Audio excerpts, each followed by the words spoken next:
নারায়ণগঞ্জে তুচ্ছ ঘটনাকে কেন্দ্র করে দুর্বৃত্তের ছুরিকাঘাতে অপূর্ব নামে এক ছাত্রদল কর্মী নিহত হয়েছে।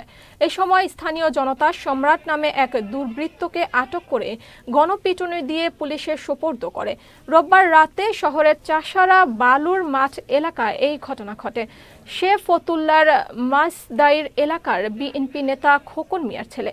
নারায়ণগঞ্জ সদর মডেল থানার অফিসার ইনচার্জ নাসির উদ্দিন বলেন, নিহতের মরদেহ উদ্ধার করে ময়নাতদন্তের জন্য নারায়ণগঞ্জ জেনারেল হাসপাতালের মর্গে পাঠানো হয়েছে।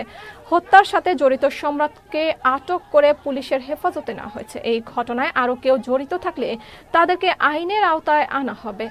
আমরা বিসিলিয়া যাওয়ার পরে আমরা যখন চলে যাচ্ছিলাম, আমাদের এই কর্মী ওরা 2-4-5 জন ওরা একটু পিছনে ছিল।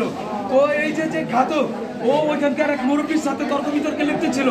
এই বিষয়টা যখন ও ছাড়াইতে যাওয়ার পরে কোনো কথা নাই, একটা ব্যাপারে যে তুই আসছিস কেন ছাড়াইতে, এই সমস্ত কথাগুলো বলে পরে ডাইরেক্ট হচ্ছে গিয়ে একটা ছুরিকাঘাতি করে।